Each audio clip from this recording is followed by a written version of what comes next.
तो वो mistake discuss कर रहा हूँ तो मेजॉरिटी बच्चों की थी।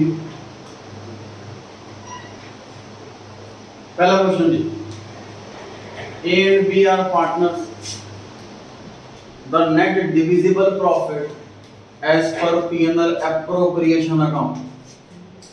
P&L appropriation account में याद कीजिए किस साइड आता है divisible profit? Debit side. To profit transferred to, इस नाम से आता है। क्वेश्चन के अंदर ये वाला अमाउंट दे रखा है। The total interest on partners drawings, interest on partners drawing ये किस साइड आता है? Debit side. क्रेडिट साइड आता है।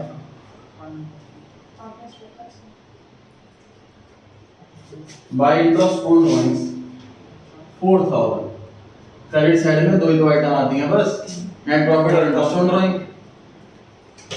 A the salary is 4000 per quarter, to A the salary या फिर to partners salary. B is rent is 4000 per annum, debit या क्रेडिट? डेबिट। आएगा नहीं।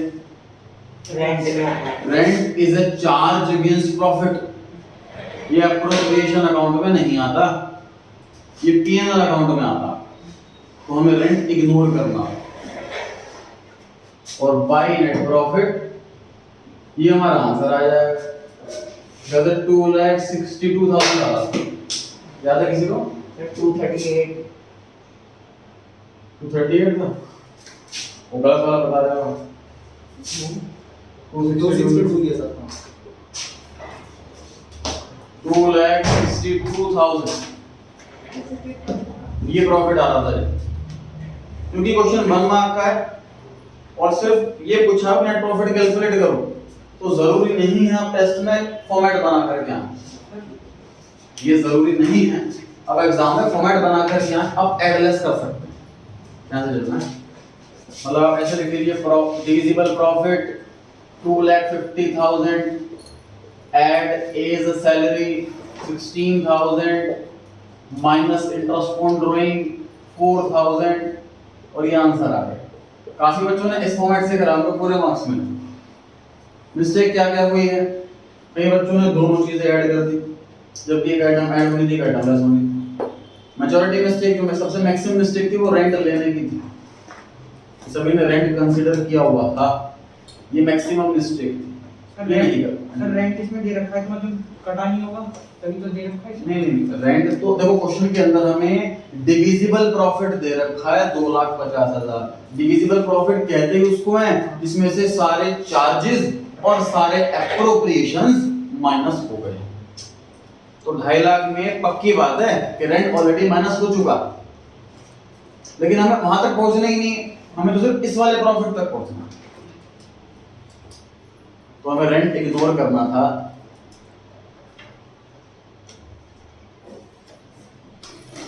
ठीक है, क्वेश्चन पेपर नहीं लाए आप?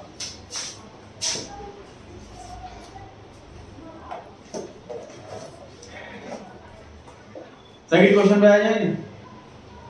फर्स्ट क्वेश्चन में क्या सीखा था? फॉर्मेट जरूरी नहीं है और किस चीज को इग्नोर करना है, किस चीज को नहीं, इस चीज का ध्यान रखना। ये क्वेश्चन भी मैंने पिछले ईयर से इजी करा। पिछले ईयर में जो मैंने टेस्ट बनाया था ये वाला, उसमें मैंने साल रखा था सितंबर से। तो जो सैलरी दे रखी है ना 4,000 पर क्वार्टर, तो वो 7 मंथ की सैलरी देनी होगी, तो और एक डिफिकल्ट लेवल और बढ़ जाएगा उसमें। तो मैक्सिमम सारे बच्चों का गलत था, बहुत कम बच्चों का सही था, इससे मैंने फिर उसको इजी करके वाला डाला। ये भी गलत है, वो क्या इजी को रेंट उठाना पड़ेगा। चलिए सेकंड क्वेश्चन पे आ जाएंगे।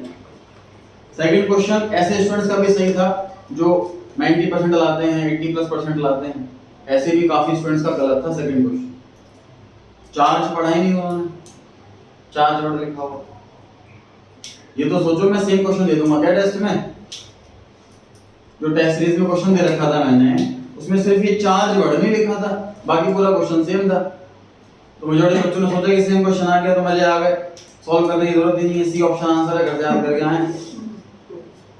किसी किसी ने 1.5 पेज का सॉल्व कर रखा है, तो कैलकुलेशन पूरी दिखाई, पूरा चार्ट लिखा है कि भाई ये प्रॉफिट इनसफिशिएंट है तो कैपिटल रेशियो में बढ़ेगा, सब कुछ कैलकुलेशन कर सब कुछ बताई और फिर आंसर सी ऑप्शन बता एक नंबर के लिए।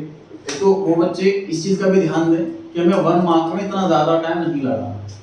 देखो ये नेचुरल है, कई बार कोई चीज ना हमें अगर अच्छे से आती है, मान लीजिए क्वेश्चन आप 5 नंबर का याद करके गए और वो क्वेश्चन 1 मार्क में आ जाए सेम क्वेश्चन, तो कहीं ना कहीं आप सोचोगे मैं जितना याद करके आऊं सारा का सारा लिखूं, याद करना वेस्ट ना हो जाए, वो कॉन्सेप्ट मेरे जो नॉलेज थी वो वेस्ट ना हो जाए। लेकिन हमें टाइम फैक्टर भी ध्यान रखना है। एक मार्क के क्वेश्चन में टीचर आपकी ज्यादा डिटेलिंग आपको कर रखी है, वो चीज मैटर नहीं करेगी। मार्क्स तो एक मिलेगा ना, तो इसमें 3 ऑप्शन मिल जाएंगे इसमें। तो वो स्टूडेंट ध्यान रखें जो ज्यादा स्पेल करके ओवर एक्सप्लेनेशन किया हुआ, उन्होंने टाइम वेस्ट किया हुआ, लिमिट में ही एक्सप्लेन करें क्वेश्चन 1 मार्क का है तो उसमें एक्सप्लेनेशन की जरूरत नहीं थी। चार्ज ट्रीट करना है तो हमें सारा का सारा इंटरेस्ट देना, 3 लाख का 9%,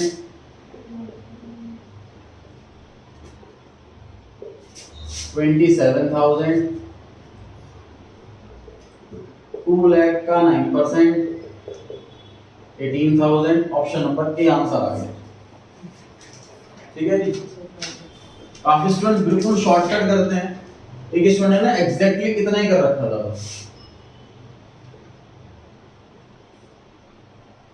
एग्जैक्ट जितना बॉक्स में लिखा, मतलब इससे भी एक वर्ड एक्स्ट्रा निकला, उसको में से एक में से आधा नंबर दिया है।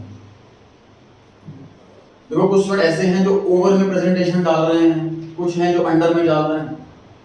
आप कुछ लैंग्वेज लिख करके आएंगे कि and the question says that interest on capital is to be treated as charge, तो इंटरेस्ट ऑन कैपिटल जो है दिया ही जाएगा irrespective of amount of profit. Profit जैसे सफिशिएंट है कि नहीं है दिया ही जाएगा। इसको कुछ लैंग्वेज में लिखें, फिर इंटरेस्ट ऑन कैपिटल ये लैंग्वेज लिखें, इंटरेस्ट ऑन कैपिटल वर्ड तो लिखो कम से कम क्वेश्चन सॉल्व करते। इंटरेस्ट ऑन कैपिटल वर्ड भी नहीं लिखा हुआ था, ठीक है जी। तो लिमिट में एक्सप्लेन करें, बड़ा एक्सप्लेन करें। थर्ड क्वेश्चन,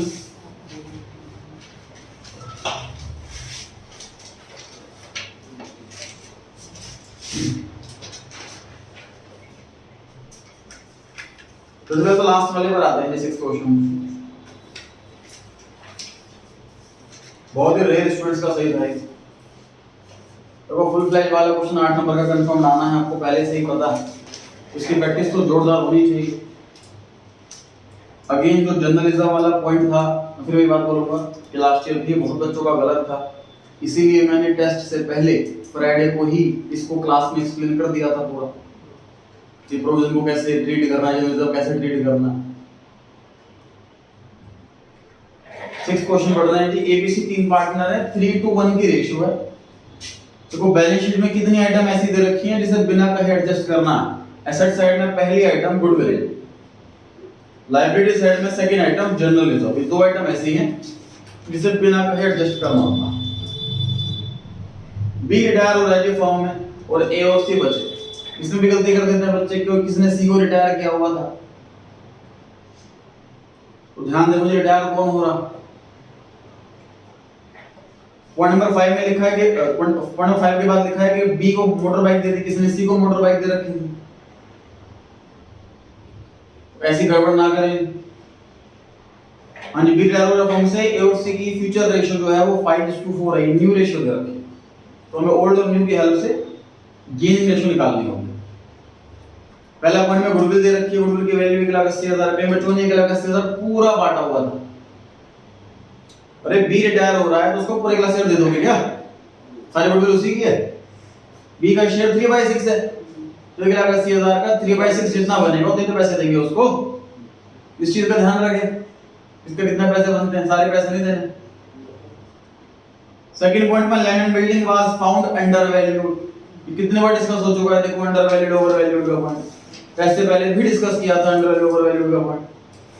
तब भी बहुत ही कम बच्चों का सही था, बहुत कम स्टूडेंट्स का। मशीनरी को डिक्रीज करना है 50,000 रुपए से। पॉइंट नंबर 4 में है जी जनरल रिजर्व का 25% प्रोविजन बना दो, और बाकी रिजर्व के लिए कुछ नहीं लिखा तो पार्ट। पॉइंट नंबर 5 में मोटर बाइक एक अनरिकॉर्ड एसेट, ये लिखा ही नहीं हुआ बच्चों ने रिवैल्यूएशन में। बच्चे क्या कह रहे हैं सर मोटर बाइक ये तो हो गया, वो क्यों लिखे फिर? अगर कोई पार्टनर मोटर बाइक लेके जाएगा तो एंट्री नहीं करोगे उसकी, डेबिट रिसीवर नाम की कोई चीज नहीं होती। और एक नया सेट मिलेगा जिसमें प्रॉफिट नहीं होगा ये, तो रिवैल्यूएशन अकाउंट में नहीं आएगा, आएगा। करते हैं वाला क्वेश्चन सॉल्व, बनाया जाए रिवैल्यूएशन अकाउंट।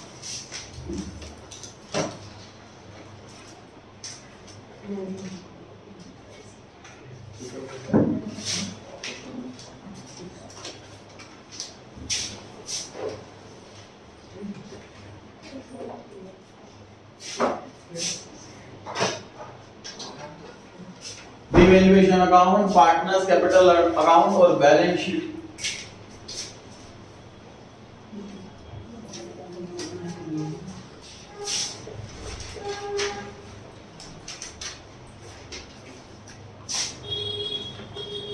दो स्टूडेंट्स थे ऐसे जिन्होंने बैलेंस बीडी भी नहीं लिखा,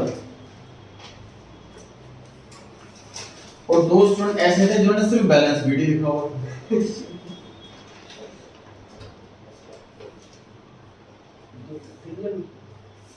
आप वाई भी नहीं था रिजल्ट मैं एकदम लिख देता, अब इतना ही लिख दो। हिसाब बड़ा लिख देता,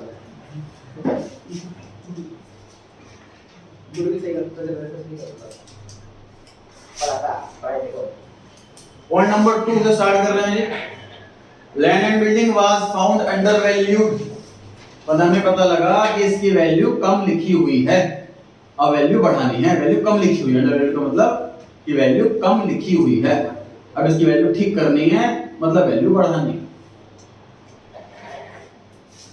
प्रॉफिट हो गए बाय लैंड एंड बिल्डिंग। इसका मतलब सर जो अभी वैल्यू है वो 90% के हिसाब से,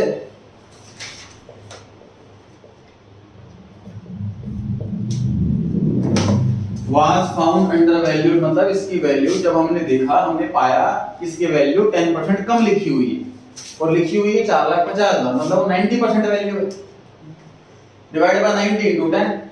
अब चेंज वाला अमाउंट आ गया इससे 50,000 रुपए का चेंज।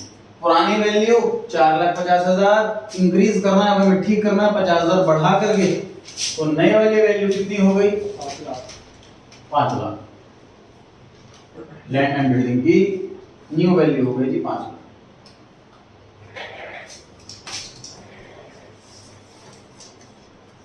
ऑनलाइन टेस्ट रखा हुआ है ना 25 तारीख को, नोटिफिकेशन मिल गई होगी आप सबको, एनपीओ का टेस्ट। टाइमिंग मैंने ऐसे रखी है, आप बहाना नहीं मारोगे सर, मेरी तो क्लास थी, रात के 9 बजे टेस्ट रखा।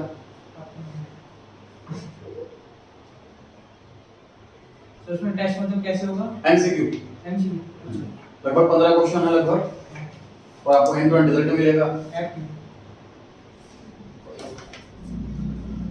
वेबसाइट भी है, उसमें मार्क हो जाएगी।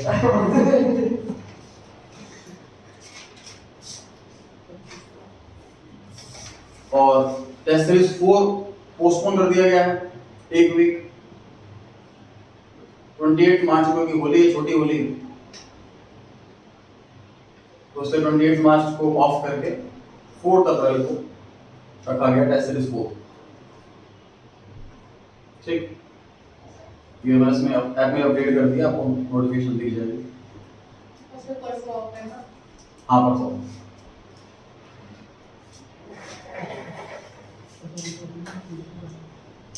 बढ़े जाएंगे। Stock was found over valued bye 20%, 20% extra value लिखी हुई है, और वैल्यू वापस से सही करेंगे तो घटाएंगे तो लॉस हो जाएगा टू स्टॉक अकाउंट। 20% एक्स्ट्रा लिखी हुई है, मतलब एग्जैक्टली 120% लिखी हुई है। ये 120 है, तो 20 कितना आता है? 30,000। बहुत बच्चों का यहाँ पर 36,000 लिखा हुआ था, 1,80,000 का 20% 36,000। बहुत बच्चों ने ये लिखा हुआ। अंडर वैल्यूड ओवर वैल्यूड वाले में बहुत ध्यान रखें अच्छे से कि ऑलरेडी वैल्यू बढ़ी हुई है या घटी हुई है। रटने वाले बच्चे ऐसे कर सकते हैं जी, अंडर वैल्यूड में rate 100 minus rate, over valued में 100 प्लस रेट। अब वैल्यू घटानी है जी, 1,80,000 में 30,000 घटाना है, तो फ्रेश वैल्यू बची 1,50,000। स्टॉप।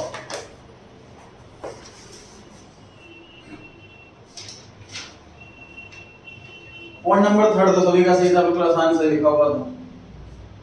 मशीनरी 50,000 रुपए से घटानी है, नुकसान हो गया सर डेबिट साइड में। ओरिजिनल वैल्यू 1,50,000 थी, 50,000 से कम हो गई तो 1,00,000 की बच गई।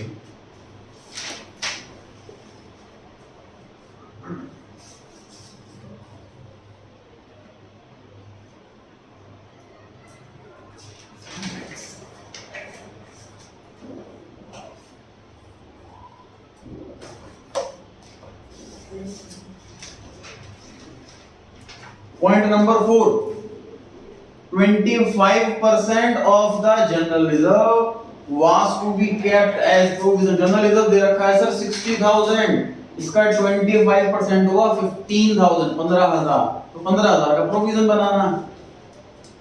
बैलेंस शीट में डेटर्स दिए हुए हैं 2,20,000, इसमें से माइनस करोगे प्रोविजन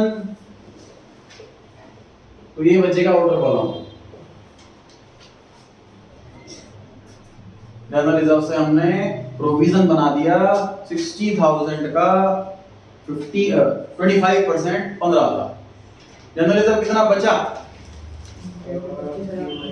45 बच गया। जनरल रिजर्व के अब बचे हुए का क्या करना है, क्वेश्चन में कोई इंफॉर्मेशन नहीं है, तो वाट क्या करेंगे जब डिस्ट्रीब्यूट कर देंगे।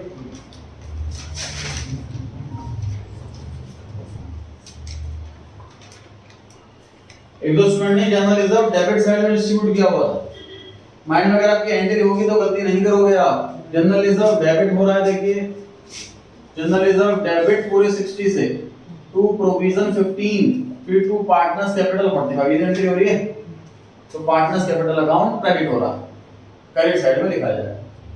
बांट देंगे हम 45,000 को इसकी ओल्ड रेशियो में, जो कि है 3:2:1।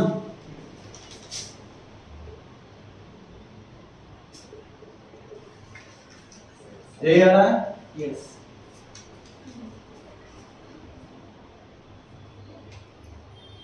इसने फ्राइडे वाली क्लास देखी थी, उसके ठीक था। ये बच्चों ने फ्राइडे वाली क्लास देखी थी तब भी गलत था।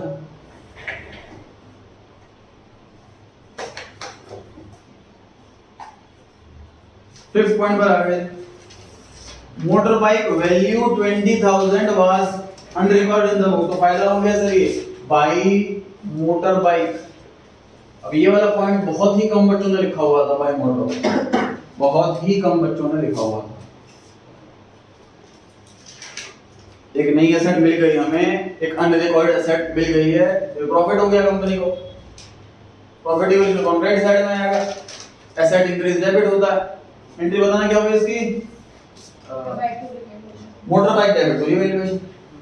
अभी मोटर बाइक बैलेंस शीट में लिख नहीं रहे, क्योंकि लिखा हुआ है अगले पॉइंट में कि हमने मोटर बाइक बी को दे दी। तीन स्टूडेंट ने मोटर बाइक एसेट्स में लिखा हुआ था, तो क्वेश्चन क्या आ रहा है कि मोटर बाइक भी ले लिया। एंट्री बताना पहले, मोटर बाइक ले लिया, इसकी entry 20 capital account debit to motor bike, पर डेबिट द रिसीवर, इसलिए बी डेबिट हो रहा, और credit what goes out, motor bike की एसेट कम होगी। To motor bike 20,000। सर हाँ जी सर, क्वेश्चन में सिर्फ अनरिकॉर्डेड एसेट लिखा था तो किस नाम से था? नहीं, नाम मेंशन होगा उसको, कौन से नाम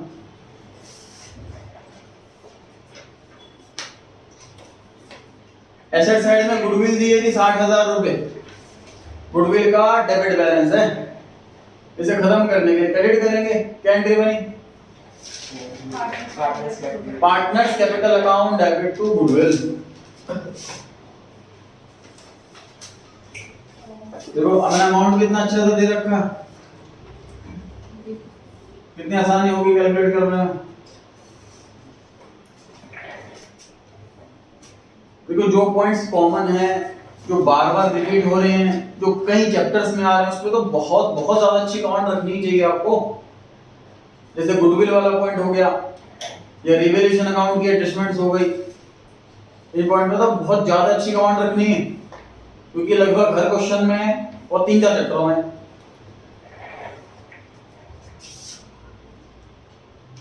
अब पॉइंट नंबर 1 पे आ रहे हैं, गुडविल वैल्यूड वाली दे रखी है। सबसे पहले इसके लिए हमें गेनिंग रेशियो चाहिए, तो भाई इसका काम खत्म कर लेता हूं, जगह बन जाएगी मेरे पास। काम खत्म, जिसमें तो जो आना नहीं। प्रॉफिट लॉस बताइए। लॉस आ रहा था 10,000 रुपए का शायद। Yes sir. By loss transferred to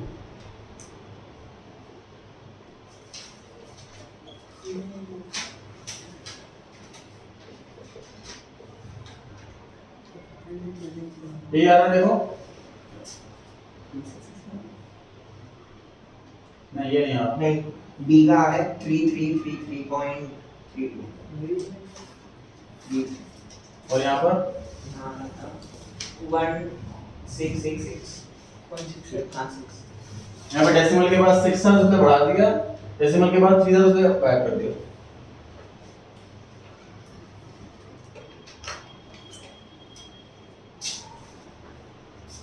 loss बांटने की एंट्री बताएं जी। Loss for two partners partners capital account debit to revaluation account. To revaluation account bracket में लॉस।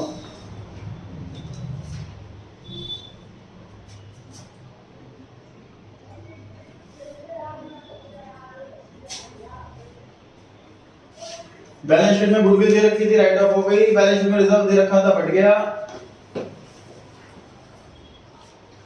कौन जेड ने बैलेंस शीट में रह गई? लैंड बिल्डिंग हो गया, मशीनरी हो गया, स्टॉक हो गया, डेट हो गया, कैश एट बैंक 50,000। कोई चेंज ही नहीं है इसमें। कौन सा 10,05,000 रुपए आ रहा था?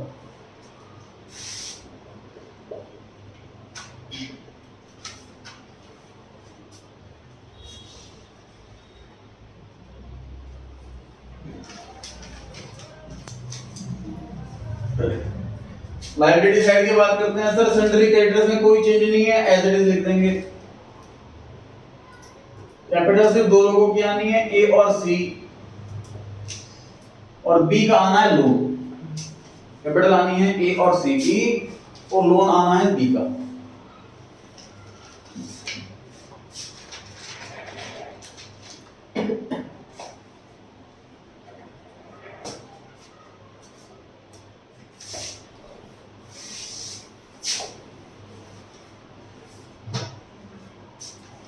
Calculation of gaining ratio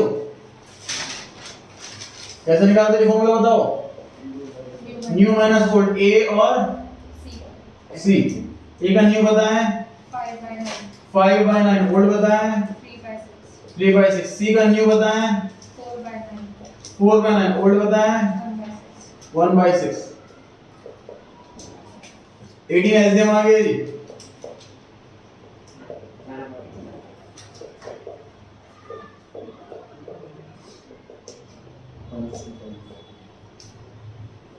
sir हाँ जी सर जी लास्ट टाइम में एनुअल इन्वेस्टमेंट वाला हाँ बता, मैं डिस्कस करूंगा बिल्कुल। अभी तक आएंगे उसमें 1:5 हो गई सर गेनिंग रेशियो। नोट करना फिर अब करता हूं। नोट कर लिया गेनिंग रेशियो।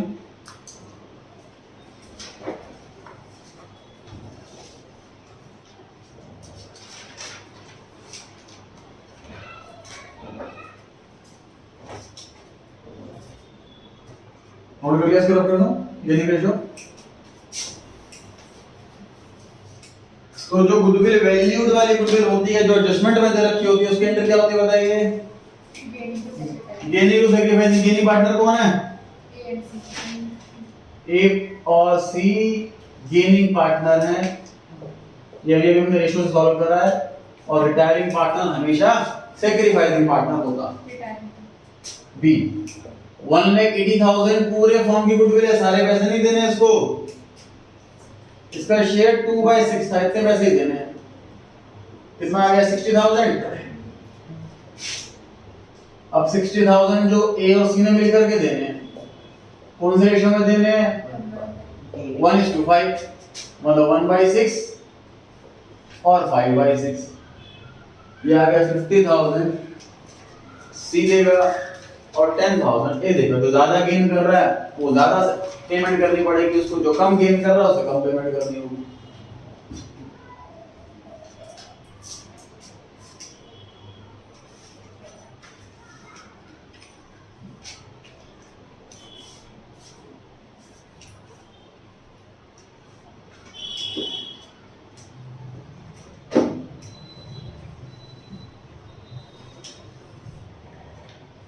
ये एंट्री करनी जरूरी नहीं है, इस एंट्री को करने के ना मार्क्स मिलने और ना मार्क्स कटने। पोस्टिंग में गलती हो जाती है जनरली, इसलिए मैं क्लास में एंट्री कराता हूँ। एडवाइजेबल आपके लिए क्या है कि आप जब घर पे क्वेश्चंस करें स्टार्टिंग में तो आप एंट्री करें वर्किंग नोट में, उसके बाद पोस्टिंग करें। जब आपके 7-8 क्वेश्चन बिल्कुल सही हो गए, मिस्टेक नहीं हुई गुडविल की, तब आप फिर एंट्री को बिना किए डायरेक्ट पोस्टिंग करने की हैबिट डालें। अगर आपसे हो पा रहे हैं ठीक, तो एग्जाम में वही फॉलो करें। हमारे फर्स्ट प्रायोरिटी स्पीड नहीं होती, फर्स्ट प्रायोरिटी एक्यूरेसी होती है। तो इसलिए पहले वर्किंग नोट में करें एंट्री, फिर पोस्टिंग करें, स्टार्टिंग में ऐसे ही करें, बढ़िया कमांड आ जाए तब डायरेक्ट पोस्टिंग। चलिए, हमें ए को डेबिट करना है 10,000 से कर दिया, सी को डेबिट करना है 50,000 से कर दिया। डेबिट साइड के पर्टिकुलर्स में क्रेडिट साइड आती है, क्रेडिट में बैठा हुआ है बी, 2b इज कैपिटल। इस तरीके से पोस्टिंग करनी है।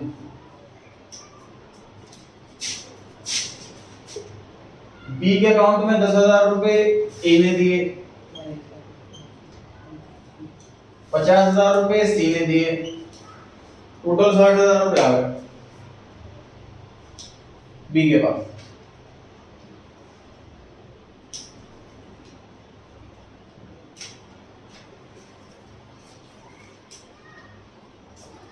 पोस्टिंग भी ध्यान से करनी है। जितना बैलेंस बच जाए वो ट्रांसफर कर दो 20 लोन अकाउंट में।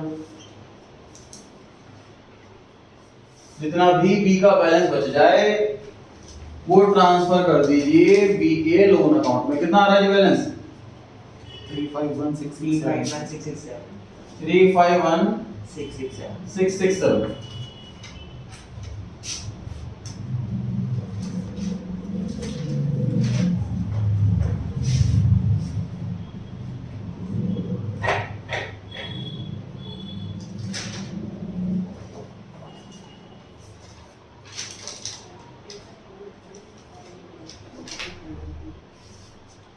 जितना बैलेंस बच जाए ए और सी का उसे बोलेंगे बैलेंस शीट। कितना बैलेंस ए का आया? 3,77,500। सी का 125,833। 377,500,125,833।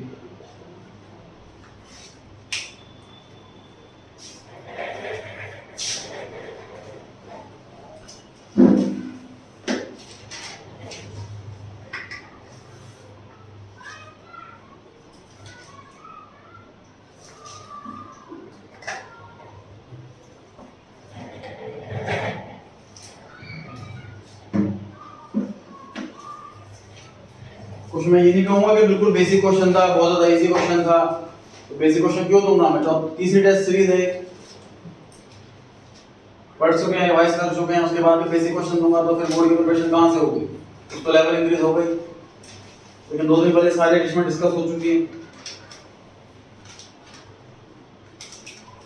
अब लास्ट वाला देखते हैं कि एनुअल इंस्टॉलमेंट के बारे में जो ये सा लिखा हुआ है ये बड़ा कंफ्यूज कर रहा है। जैसे इंस्टॉलमेंट पे करें, काफी स्टूडेंट ने क्या किया था, पेमेंट कर दी थी। जैसे 1.5 लाख इंस्टॉलमेंट लिखी हुई, काफी स्टूडेंट 1.5 लाख रुपए दे दिए थे बी को। 50,000 रुपए बैंक से लिया, किसी स्टूडेंट ने बैंक लोन लिया और उसे पे करा। तो देखिए ये कंफ्यूजन क्यों है, क्यों मैंने इसको इग्नोर कर रखा है इस आंसर में। ध्यान से बोर्ड पे देखिए।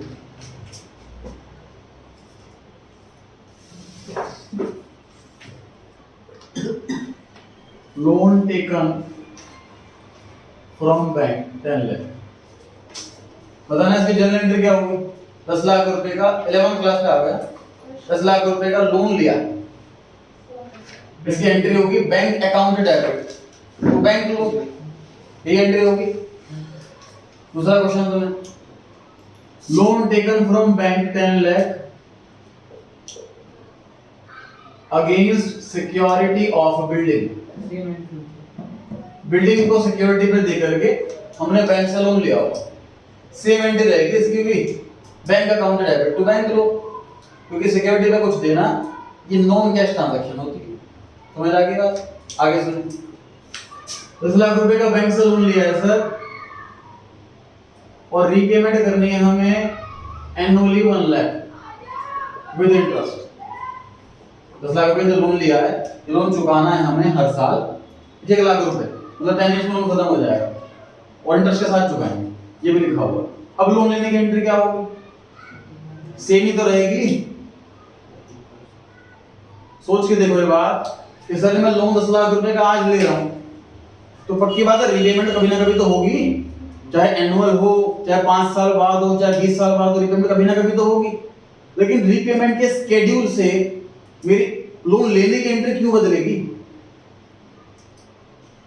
जब मैं 1 साल के बाद लोन चुकाऊंगा 1 लाख रुपए, तो मैं एंट्री करूंगा bank loan to bank, bank loan नाम की लायबिलिटी कम होगी, बैंक का नाम की एसेट कम होगी। इंटरेस्ट पे करूंगा तो एंट्री करूंगा bank interest to bank. Annual instalment जब भी पे करेंगे तो उसकी एंट्री होगी, लेकिन अभी लोन की एंट्री में कोई फर्क पड़ेगा क्या? कोई फर्क नहीं पड़ेगा। बंद करेंगे फोन।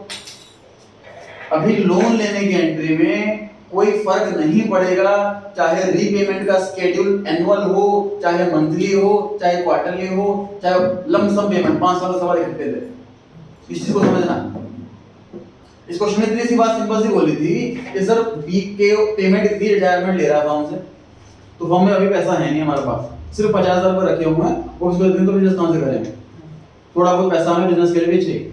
तो फिलहाल हमने उसको बी को बोल दिया कि भाई मोटर बाइक एक रखी हुई थी, हमने डक्शन लगा रखा था, लेकिन उसकी वैल्यू भी 20,000 रुपए है। 20,000 की बाइक तो फिलहाल ले जा, उतना बैलेंस जितना भी रह गया हम हर साल 1.5 लाख प्लस इंटरेस्ट इतना पैसा करते करते तुम्हारा हर साल पैसा देंगे, जितने भी इंस्टॉलमेंट जाएगी। और जैसे 3,15,000 बैठा, 3,51,000, तो 1 साल के बाद 1.5 लाख देंगे, फिर नेक्स्ट ईयर 1.5 लाख देंगे, फिर नेक्स्ट ईयर 51,000 देंगे। समझ आ रही है बात? मतलब एनुअल इंस्टॉलमेंट देंगे 1.5 लाख रुपए की और इंटरेस्ट के साथ देंगे, ये से तय हुआ। तो अभी तो सिर्फ सारा पैसा लोन में ही ट्रांसफर करना है। अभी जितना भी बैलेंस आ रहा है बी का वो तो लोन में ट्रांसफर करना है। जब 1 साल बाद की एंट्री पूछी जाएगी तो एंट्री करेंगे लोन अकाउंट। लोन अकाउंट हमारे कोर्स में था, इस साल हट गया।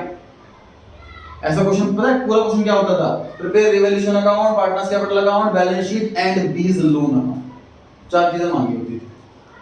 उसमें पूरा शेड्यूल पूरा बना देता है, हमसे बीज लोन अकाउंट डेट कॉलम भी बनता था उसके अंदर, इतना लोन बना, इतना इंटरेस्ट बना, इतनी रीपेमेंट हुई, इतना बैलेंस बचा, ऐसे कर करके 3 साल तक वो अकाउंट बनता है। तो वो हमारे कोर्स के अंदर नहीं है, इसलिए लोन अकाउंट हमारे क्वेश्चन में नहीं दिया हुआ। तो समझने वाली बात यह है कि एनुअल इंस्टॉलमेंट से हमारे लोन अकाउंट पे कोई इम्पैक्ट नहीं पड़ना इस डेट पर, क्योंकि इंस्टॉलमेंट 1 साल के बाद पे की जाएगी, तो उसकी एंट्री 1 साल के बाद होगी। समझ आ गई बात? इसलिए हमने एनुअल इंस्टॉलमेंट इग्नोर करें। ठीक है जी?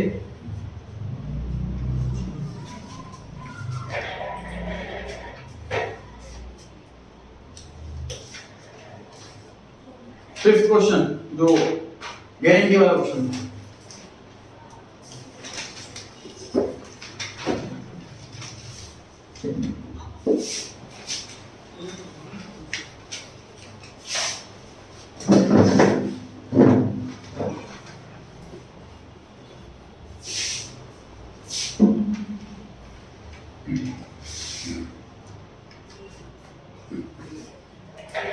देखो जिनकी मिस्टेक्स हो रही हैं, इन कॉमन टॉपिक्स की उन्हें बहुत मेहनत करने की जरूरत है। देखो आगे जाके आप पता है कोई प्रोफेशनल कोर्स करोगे, बुक के अंदर होते हैं समझ लीजिए 25 से 30 चैप्टर, और एग्जाम में आते हैं 6 से 7 चैप्टर। प्रोफेशनल कोर्सेज का देखो लेवल किस हिसाब से बनाया हुआ, थोड़ा सा आइडिया दे रहा हूं आपको, ये समझाने के लिए कि आप अभी कितने मजे में हो। अभी आपको पता है कि हर चैप्टर कितनी वेटेज है। आप घर से चाहे तो सोच के जा सकते हो कि यार मुझे तो 80 नंबर लाने हैं, अगर ये चैप्टर कर लूंगा तो भी बहुत है। टफ चैप्टर है, 8 नंबर के तो आएगा, छोड़ो उसको। अभी आप पूरी अपनी प्लानिंग कर सकते हो बहुत आराम से, बहुत कंफर्ट से। प्रोफेशनल कोर्स कोई ना कोई तो करोगे, तो किस तरीके से सिस्टम होगा कि पूरे कोर्स में लगभग 25 से 30 चैप्टर होते हैं, लेकिन एग्जाम में आएंगे सिर्फ 6-7 चैप्टर, और वो कोई से भी हो सकता है। हर साल ट्रेंड बदलेगा। आप जो चैप्टर छोड़ के जाओ, हो सकता है सेम चैप्टर में से 20 नंबर का सिंगल क्वेश्चन आ जाए, 20 नंबर का सिंगल क्वेश्चन आ जाए। मैं जब सी एंटर की तैयारी कर रहा था, एक चैप्टर है इलेक्ट्रिसिटी कंपनी, मतलब इलेक्ट्रिसिटी जैसे बीएसईएस है, इलेक्ट्रिसिटी का बोर्ड है, तो वो अपने अकाउंट्स कैसे बनाते हैं, इसका सेपरेट चैप्टर है। 7 साल से क्वेश्चन नहीं आ रहा था उसका, तो ये मेरे एग्जाम में आया था, पहला क्वेश्चन 20 नंबर। तो ऐसे में बताओ कोई सारी प्लानिंग फेल हो जाएगी, कोई चैप्टर नहीं छोड़ सकते हम। 25 से 30 चैप्टर है, और उसमें एक से एक टफ भी हैं, आसान तो बहुत कम है, मेजॉरिटी का तो अबव एवरेज है या कुछ एवरेज है। ऐसे में बहुत बच्चे ऐसे होते हैं जो मतलब मैक्सिमम चैप्टर कर लिए लेकिन फिर भी अच्छे नमाज नहीं आ पाए, फेल हो गए। तो ये बहुत सोच के देखो कि अब कितनी हमारी आसानी है कि मैं पहले से पता है कि जैसे एडिशनल का डेटा क्वेश्चन 8 नंबर का आना ही आना, मेरे को पहले से ही पता। गुडविल के केसेस कोई वैरायटी थोड़ी ना गुडविल में, गेनिंग सैक्रिफाइसिंग एंट्री होनी है हर चैप्टर के अंदर। गुडविल बैलेंस शीट के अंदर तो राइट ऑफ करने की जगह लिखनी है, partners capital account debit side, reserve partner तो रेशो में बांटना। इतनी ज्यादा आसानी कर रखी है 12th क्लास लेवल तक कि बेसिक देखो, बैंक से जो इकोनॉमिक्स पढ़ते हैं वो जो लोग, वर्ल्ड बैंक से लोन लेना हो, इकोनॉमी को अच्छा दिखाना हो, तो हमें अपना लिटरेसी लेवल ज़्यादा दिखाना होगा। लिटरेसी लेवल जितना ज़्यादा होगा तो हमारी इकोनॉमी उतनी ज़्यादा डेवलपिंग दिखेगी और लोन वगैरह मिल सकता है। इसी को इजी करने के लिए, लिटरेसी रेट को बढ़ाने के लिए हमारा लेवल धीरे धीरे इजी किया जाता है। स्कूल लेवल 12th क्लास तक का लेवल 10 साल पुराना देखोगे एग्जाम, आपका एग्जाम देखोगे तो आपका बहुत ज़्यादा इजी लगेगा।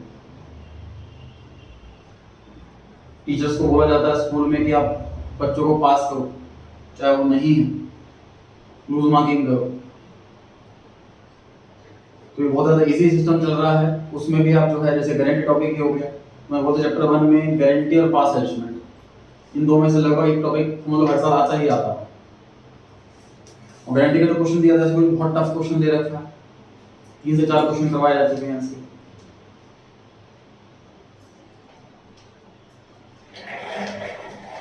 मुझे बताइए, जब किसी पार्टनर को गारंटी दी जा रही हो और ये नहीं बताया कि डेफिशिएंसी कौन बियर करेगा, तो क्या प्रिज्यूम किया जाता?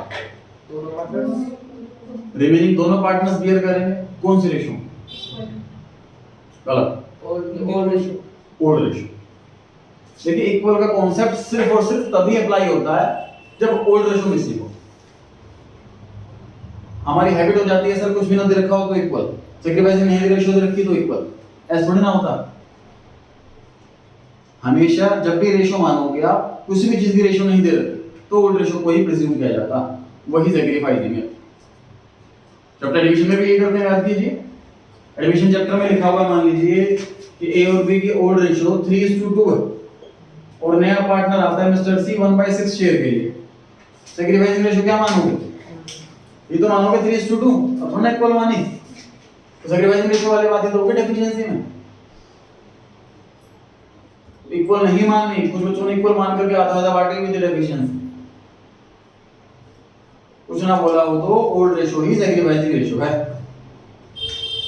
एबीसी की रेशो दे रखी है इसमें 3, 2 और 1, गारंटी मिली हुई है बी को, तो डेफिशिएंसी किस रेशो में बियर होगी?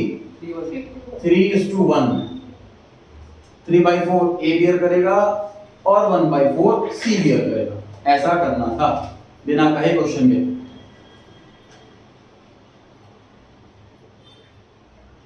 कैपिटल दे रखी है जी 8 लाख, 6 लाख और 4 लाख। देखो उसमें टफ करना होता तो मुझे क्लोजिंग कैपिटल दे देता मैं, फिर ओपनिंग निकाल कर लेते। आसान कर रखा, ओपनिंग कैपिटल दे रखी। 3:1 की रेशियो दे रखी है, पार्टनर को इंटरेस्ट देना है 5%। सैलरी सिर्फ बी और सी की सैलरी दे रखी है, एक ही नहीं है। और गारंटी की बात बोली हुई है, प्रॉफिट 3,12,000 है। बनाइए फटाफट दो format.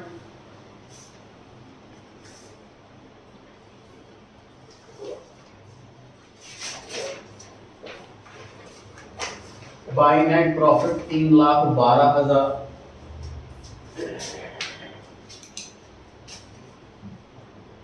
To interest on capital,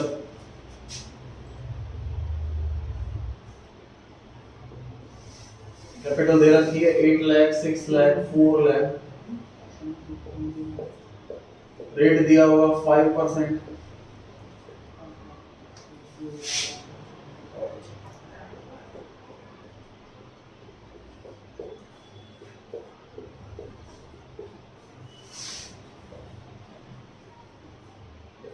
to partners salary, B की सैलरी क्वार्टर है तो 4 से मल्टीप्लाई होगा। ये 10 होगी तो आएगा 40,000 30,000। अच्छा।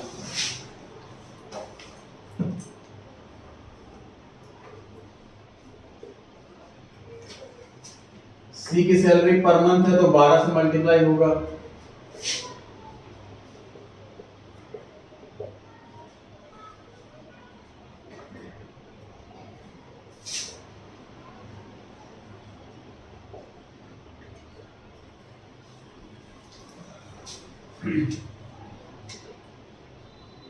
प्रॉफिट कितना बचा जी? 1,34,000।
प्रॉफिट देखिए दो तरीके से सॉल्व किया जा सकता है प्रॉफिट बांटने का सिस्टम। तो चैप्टर पढ़ाया था मैंने क्लास में, दोनों ही तरीके से बताया था।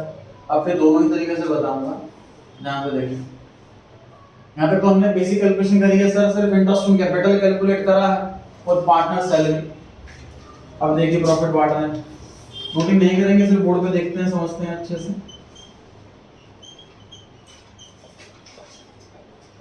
3/6, 2/6 और 1/6 कितना है? कैलकुलेशन कर रखी है 67,000।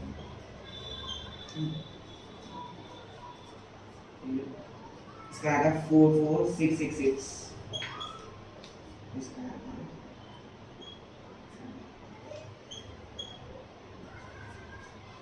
देखिए ये प्रॉफिट। अभी पूरा क्वेश्चन सॉल्व कर दिया हमने बिना गारंटी टॉपिक को पढ़े, ठीक है। अब पढ़ना है गारंटी टॉपिक में क्या लिखा है, ध्यान से पढ़ेंगे। जो सेकंड पैराग्राफ की पहली लाइन ध्यान से पढ़ेंगे जी। B's share of profit excluding interest but including salary is guaranteed 90,000। मतलब बी को क्या बोला हुआ है कि भाई तुझे सैलरी और प्रॉफिट ये दो चीज को जोड़ करके कम से कम 90,000 रुपए तो मिलेगा ही। सैलरी कितनी मिल चुकी है इसको? 16,000। टोटल 90,000 मिल रहा है सैलरी और प्रॉफिट मिला करके। सैलरी मिल चुकी है 16,000, तो प्रॉफिट कितना देना चाहिए हमें इसको? 74,000।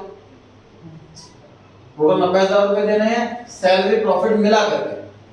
सैलरी मिल चुकी है 16,000, तो प्रॉफिट कितना देना चाहिए हमें इसको? 74,000। समझ पा रहे हैं सभी? तो 74,000 इसको मिलना चाहिए। जितने रुपए कम हो उतने ऐड करो, 74 बैठना चाहिए इसका ऑर्डर बोलो। कितना रुपए कम है? 29,334। तो 29,333 कितने रुपए कम बैठ रहा है? कितने रुपए हमने इसको जोड़ दिए, ऐड कर दिया डेफिशिएंसी का। अब क्वेश्चन में बोला होता डेफिशिएंसी ए बियर करेगा तो ए में से माइनस कर देते। क्वेश्चन में बोला होता डेफिशिएंसी सी बियर करेगा तो सी में से माइनस कर देते। क्वेश्चन में कुछ भी नहीं बोला, तो दोनों ही बियर करेंगे अपनी old ratio which is 3:1।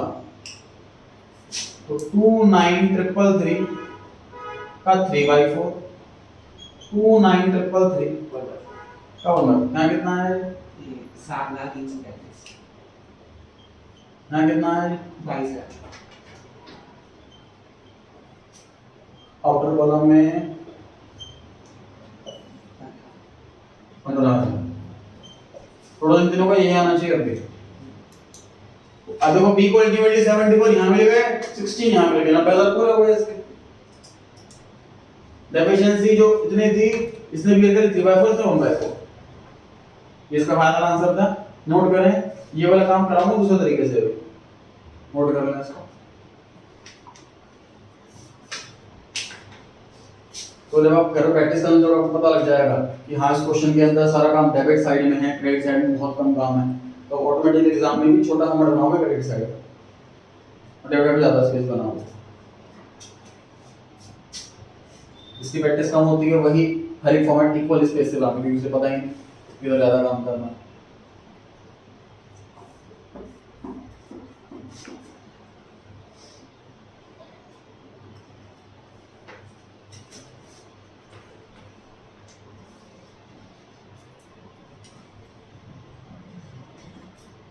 Practice subject scoring होते हैं प्रैक्टिकल सब्जेक्ट, थ्योरी में अपने हाथ में नहीं होता। जो चेक करने वाला है वो कितने मार्क्स दे रहा है, छोटी छोटी गलती के मार्क्स काट रहा है। कोई टीचर ऐसे होते हैं जो लेंथ देखते हैं, बड़ा बड़ा आंसर होना चाहिए। कोई टीचर ऐसे होते हैं जो टू द पॉइंट नहीं लिखा हुआ, बड़ा बड़ा लिखा हुआ है तो फेल रहा है, बेकार की चीज़ है तो मार्क्स काट देता है, ऐसा भी हो सकता है। प्रैक्टिकल सब्जेक्ट ही बढ़िया सब्जेक्ट है, इसमें मैंने पूरा सही आंसर लिखा है तो कोई मार्क्स काट ही नहीं सकता, पूरे देने पड़ेंगे चाहे कैसे भी चला है।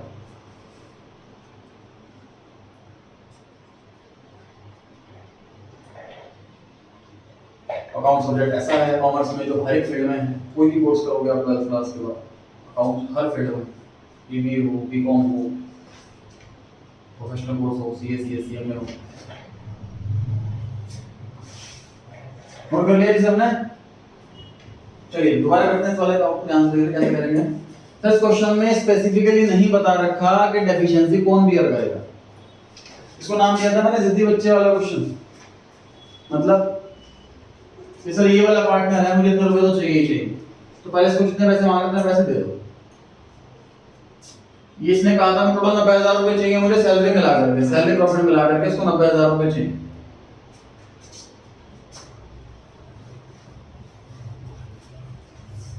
$16,000 सैलरी मिल चुकी है इसको,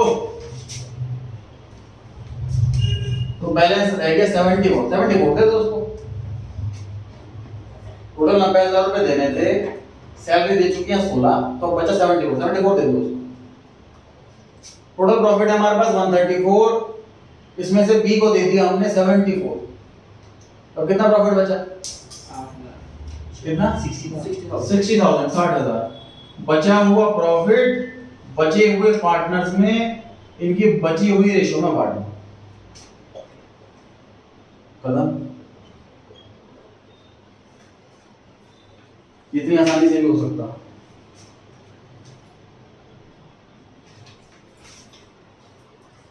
इस क्वेश्चन में स्पेसिफिकली मेंशन नहीं है कि डेफिशिएंसी कौन बियर करेगा। उस क्वेश्चन में ऐसा ऑप्शन होता है, आपको दोनों तरीके कराया गया जैसे पहले पढ़ाया गया था। जिद्दी बच्चे वाला क्वेश्चन कहा था मैंने, इतने जिद कर रहा है कितने रुपए चाहिए इसको पहले दे दो, उसके बाद बचा हुआ प्रॉफिट बांट दो बचे हुए पार्टनर्स में, इनकी बची हुई रेशियो। ये आप अलग से नोट कर सकते हैं सॉल्यूशन के बाद, टू प्रॉफिट ट्रांसफर टू इस नाम से कैसे सॉल्व करना। तो कैसे करना है सॉल्व इसको कि जितना जितनी बच्चा पैसा मांग रहा है उसको दे दो, कि जो प्रॉफिट बच जाए 134 माइनस 74 जो बैलेंस बच जाए वो बांट दीजिए बचे हुए पार्टनर से बची हुई। डन जी। फोर्थ क्वेश्चन सर मेजॉरिटी बच्चों का सही था। वर्कमैन कॉम्पेंसेशन रिजर्व डेबिट करना होता है फुल अमाउंट से, वर्कमैन कॉम्पेंसेशन रिजर्व डेबिट कर दो फुल अमाउंट से 50,000। वर्कमैन कॉम्पेंसेशन क्लेम नाम की लायबिलिटी आ गई 60,000 की, तो वर्कमैन कॉम्पेंसेशन क्लेम क्रेडिट होगा 60,000 से।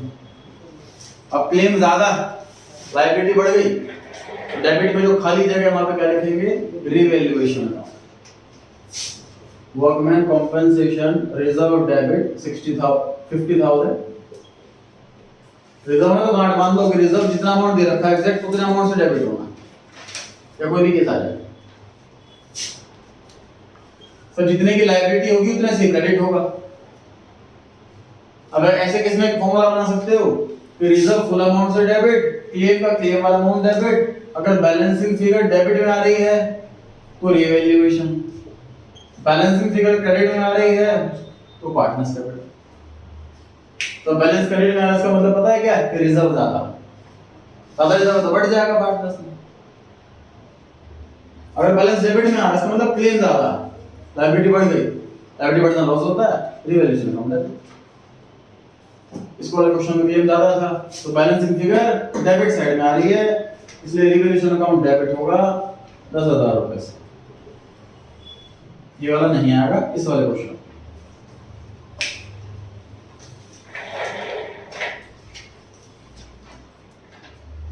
कैश फ्लो वाला क्वेश्चन देखिए।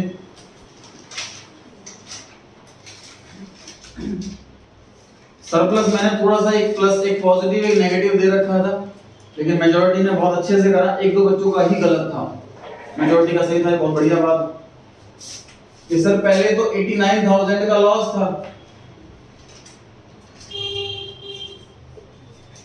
और अब 71,000 का प्रॉफिट है, तो देखो कितना ग्रो करा हमने, 1,60,000। Starting point profit for the year 1,60,000 बिना ब्रैकेट, क्योंकि हम -89,000 से बढ़ करके पॉजिटिव 71,000 तक आ गए। इसका मतलब हमने 1,60,000 रुपए कमाए। तुम सोचो ना कि भाई मेरे अकाउंट का बैलेंस था, मेरे बैंक में बैलेंस था माइनस का 89,000 और अब मेरे बैंक में प्लस का 71,000 है, तो मैंने 1,60,000 रुपए डाले होंगे, तभी वो माइनस का 89 से प्लस का 71 बन गया।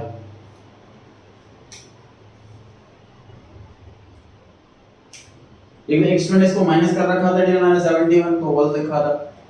एक स्टूडेंट ने इन दोनों को प्लस करा 160 लिखा, लेकिन 160 लॉस लिखा उसने, तो एक मिस्टेक ऐसी थी, मेजॉरिटी का सही था गुड। दूसरी कॉमन मिस्टेक थर्ड पॉइंट में लिखा है sir propose dividend during the year 36,000। देखो प्रपोज डिविडेंड में कितनी बार बताया गया कि प्रीवियस ईयर का ही कंसीडर किया जाता, करंट ईयर का इग्नोर किया जाता। इस साल का प्रपोज डिविडेंड है, ये तो कॉन्टिजेंट लायबिलिटी, कॉन्टिजेंट लायबिलिटी की कोई एंट्री नहीं होती, जब इसकी एंट्री ही नहीं हुई तो प्रॉफिट से घटा ही नहीं होगा, इसलिए इसको बढ़ाना भी नहीं है, इग्नोर करना था इसको, और मेजॉरिटी ने इसको ऐड करा।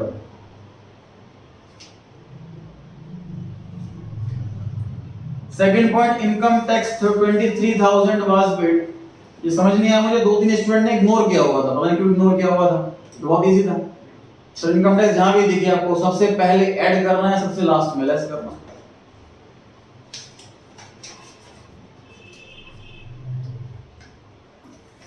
पॉइंट नंबर 1 में प्रॉफिट दे रखा 10,000 रुपए, कुछ बच्चे इसको ऐड माइनस करना भूल गए, कुछ बच्चों ने इसको ऐड कर रखा, तो प्रॉफिट तो ऑलरेडी ऐड हो चुका है, दोबारा ऐड क्यों कर रहे हो, माइनस होगा। काफी बच्चों ने मशीनरी अकाउंट बना करके परचेज निकाल रखी थी और फिर ऐसे छोड़ दिया, कुछ करा नहीं, तो मशीनरी अकाउंट बनाया क्यों? सारे पॉइंट कैसे वाले डिस्कस हुए थे। मशीनरी अकाउंट बना करके तो मशीन की परचेज निकलेगी, ऑपरेटिंग में रोल ही नहीं है उसका। आपको मशीनरी अकाउंट नहीं बनाना था, आपको बनाना था एक्यूमुलेटेड डेप्रिसिएशन अकाउंट। इससे निकलती आपको मशीनरी पे कितना डेप्रिसिएशन लगा इस साल, देख लीजिए। इस अकाउंट के अंदर टोटल 4 आइटम आते हैं गिनती की, ना 3 ना 5।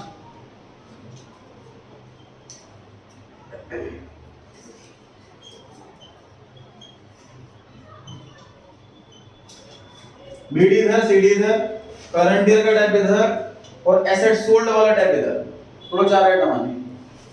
क्वेश्चन में बैलेंस बीडी दे रखा, opening balance 40,000, closing balance 35, asset sold वाला डेट 20 और आ गया 15,000। ये आपको ऑपरेटिंग में ऐड करना था, तो डेप्शन में बहुत ज्यादा मिस्टेक थी, अकाउंट किसी ने नहीं बना रखा, तो कैलकुलेशन मिस्टेक कर रखी, तो किसी ने इग्नोर किया होगा।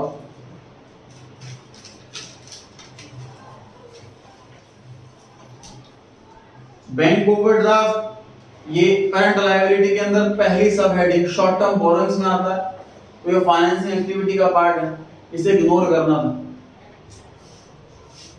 तो ये कंसीडर किया हुआ था काफी स्टूडेंट ने।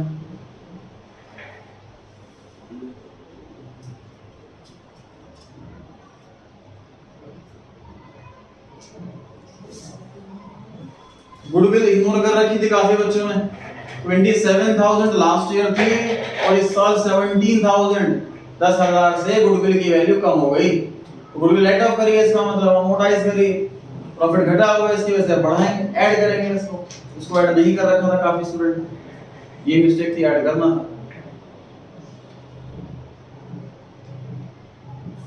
सर एक बार बैंक ओवरड्राफ्ट बता दीजिए।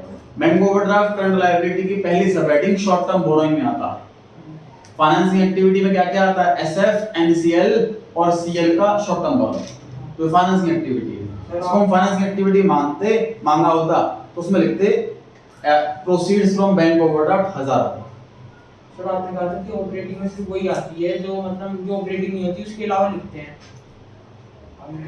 मशीन की परचेज वो लिखेंगे हम कि नहीं लिखेंगे, तो ऑपरेटिंग नहीं होती। तो ऑपरेटिंग में जो आपको लग रहा है कि हम वो आइटम लिखते हैं जो ऑपरेटिंग नहीं होती, क्यों? क्योंकि वो प्रॉफिट में ऐड कर सकते हैं। जैसे डेप्रिसिएशन ऑपरेटिंग नहीं होता, बट उसकी वजह से प्रॉफिट कम हो चुका हो, इसलिए ऐड बैक करेंगे। क्या बैंक कोड याद है पीएनएल में? इसकी वजह से ना प्रॉफिट घटा होगा ना प्रॉफिट बढ़ा होगा, इसलिए नहीं आया। ये चीज सही है कि जो ऑपरेटिंग नहीं होता वही ऑपरेटिंग में आता है। इसका मतलब ये नहीं कि सारी चीजें ऑपरेटिंग में लिख रहे हैं। इसको इशू ऑफ शेयर्स भी ऑपरेटिंग नहीं होता वो भी लिख देंगे, इशू ऑफ डिबेंचर्स ऑपरेटिंग नहीं होता वो भी लिख देंगे, ऐसा नहीं। जो मैंने लाइन कही थी उसके पीछे का लॉजिक समझो कि क्योंकि प्रॉफिट से जो चीज घट चुकी है और ऑपरेटिंग नहीं है, इसलिए उसको रिवर्स करने के लिए हम ऐड करते हैं, इनडायरेक्ट मतलब ऐसा करते हैं, क्योंकि उसका इंपैक्ट तो पड़ा होना चाहिए ना। इशू ऑफ शेयर्स से, इशू ऑफ डिबेंचर्स से प्रॉफिट ना बढ़ा होगा ना घटा होगा, इसलिए उसको रिवर्स नहीं करना। इसमें वो जो रीजन फॉर डाउटफुल डेट का आता है, करंट लायबिलिटी करो, उसको बताता हूँ।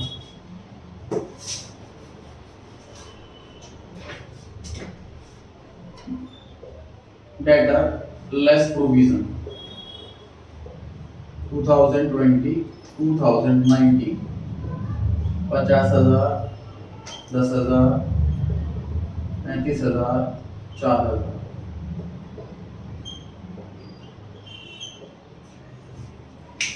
अब सर करंट लायबिलिटी का इंक्रीज डिक्रीज करना है हमें, ऑपरेटिंग एक्टिविटी सॉल्व कर रहे हैं, तो कैसे करें? एक तरीका ये है कि आप 31 और 40 लीजिए, इंक्रीज इन डेटर 9,000 माइनस में, प्रोविजनल टेस्ट हो गया उसके अंदर पहले, या फिर इंक्रीज इन डेटर 15,000 माइनस करेंगे, प्रोविजन को करंट लायबिलिटी ट्रीट करें, नेगेटिव करंट एसेट है इक्वल इनटू करंट लायबिलिटी, तो increase in current liability 6,000 plus करो। देखो अभी मैं क्या बोल रहा हूँ कि 9,000 माइनस कर दो, सीधा इसका आंसर ले लो। अलग अलग करेंगे तो क्या होगा, 15,000 माइनस करंट लायबिलिटी बढ़ जाएगी 6,000 प्लस, इंपैक्ट सेम पड़ा। तीसरा तरीका, डेटर इंक्रीज हो रहे हैं सर, 15,000 माइनस प्रोविजन क्रिएट करने की एंट्री क्या हुई होगी, statement of P and L account debit to provision 6,000, ये एक्सपेंस है नॉन कैश, इसलिए इसको ऐड करेंगे। तो आप इंक्रीज नहीं देख रहे, हम सोच रहे हैं प्रोविजन इतना क्रिएट हुआ होगा, प्रॉफिट से घटा होगा बढ़ा देंगे, नॉन कैश ट्रांजैक्शन। तीनों में सेम आंसर, तीनों ट्रीटमेंट सही है, तीनों ट्रीटमेंट एक्यूरेट। ठीक है जी। तो 25 तारीख को टेस्ट है 9 बजे शाम को, एनपीओ का एमसीक्यू, और एस सीरीज 4 का टेस्ट है 4 अप्रैल को, संडे है। फ्राइडे वाली क्लास में जो है टेस्ट सीरीज 4 के डाउट किए जाएंगे, पहले आप पूछोगे फिर मैं पूछूंगा। ठीक।